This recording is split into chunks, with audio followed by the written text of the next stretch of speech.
हर हर महादेव सभी को। जय श्री हरि विष्णु। कार्तिक मास महात्म्य कथा अध्याय 5। प्रभु मुझे सहारा है तेरा, जग के पालनहार। कार्तिक मास महात्म्य की कथा करो विस्तार। राजा पृथु बोले, हे नारद जी, आपने कार्तिक मास स्नान का फल कहा, अब अन्य मासों में विधि पूर्वक स्नान करने की विधि, नियम और उद्यापन की विधि भी बतलाइए।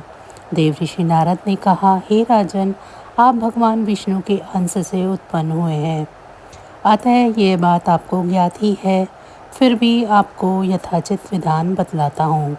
अश्विन माह में शुक्ल पक्ष की एकादशी से कार्तिक के व्रत करने चाहिए।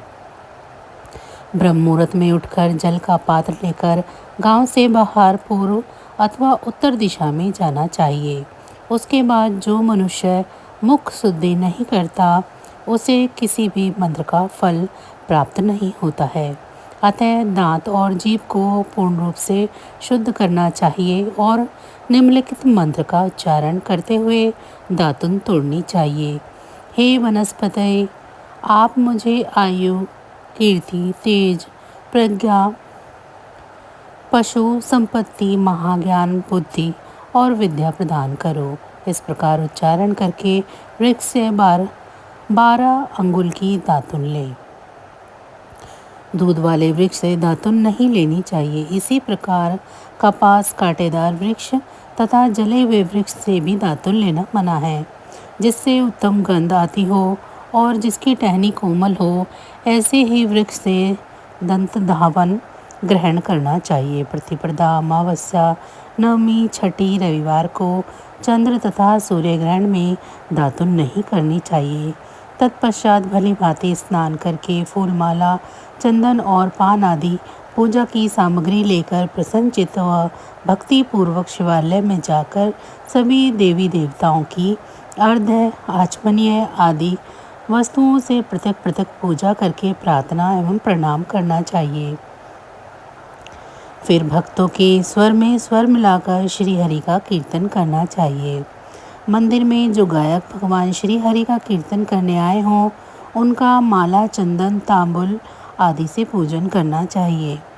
क्योंकि दिवालियों में भगवान विष्णु को अपनी तपस्या, योग और दान द्वारा प्रसन्न करते थे, परंतु कलयुग में भगवत गुणगान को ही भगवान श्री हरि को प्रसन्न करने का एकमात्र साधन माना गया है। नारद जी राजा पृथु से बोले, हे राजन, एक बार मैंने भगवान से पूछा कि हे प्रभु, आप सबसे अधिक कहाँ निवास करते हैं? इसका उत्तर देते हुए भगवान ने कहा, हे नारद, मैं वैकुंठ या योगियों के हृदय निवास नहीं करता, अपितु जहाँ मेरे भक्त मेरा कीर्तन करते हैं, मैं वहाँ निवास करता हूँ। जो मनुष्य चंदनमाला आदि से मेरे भक्तों का पूजन करते हैं, उनसे मेरी ऐसी प्रीति है जैसे कि मेरे पूजन से भी नहीं हो सकती। नारद जी ने फिर कहा, शीरीष, धतूरा, गिरजा, चमेली, केसर, कंदार और कटहल के फूलों व चावलों से भगवान विष्णु की पूजा नहीं करनी चाहिए। अड़हल, कंद, गिरीश, जूही, मालती और केवड़ा के पुष्पों से भगवान शंकर की पूजा नहीं करनी चाहिए। जिन देवताओं की पूजा में जो फूल निर्दिष्ट हैं, उन्हीं से उनका पूजन करना चाहिए।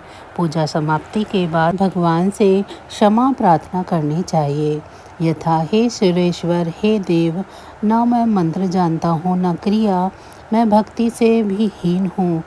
मैंने जो कुछ भी आपकी पूजा की है उसे पूरा करें। ऐसे प्रार्थना करने के पश्चात साष्टांग प्रणाम कर भगवद कीर्तन करना चाहिए, श्री हरि की कथा सुननी चाहिए और प्रसाद ग्रहण करना चाहिए। जो मनुष्य उपरोक्त विधि के अनुसार कार्तिक व्रत का अनुष्ठान करते हैं, वह जगत के सभी सुखों को भोगते हुए अंत में मुक्ति को प्राप्त करते हैं। तो बस आज की जानकारी इतनी ही थी। फिर मिलेंगे हम आपको ऐसी ही किसी अन्य जानकारी के साथ अगली वीडियो में। तब तक अगर आपको मेरी ये जानकारी अच्छी लगी है तो वीडियो को लाइक करें। चैनल को अभी तक सब्सक्राइब नहीं किया है तो चैनल को सब्सक्राइब कर लें।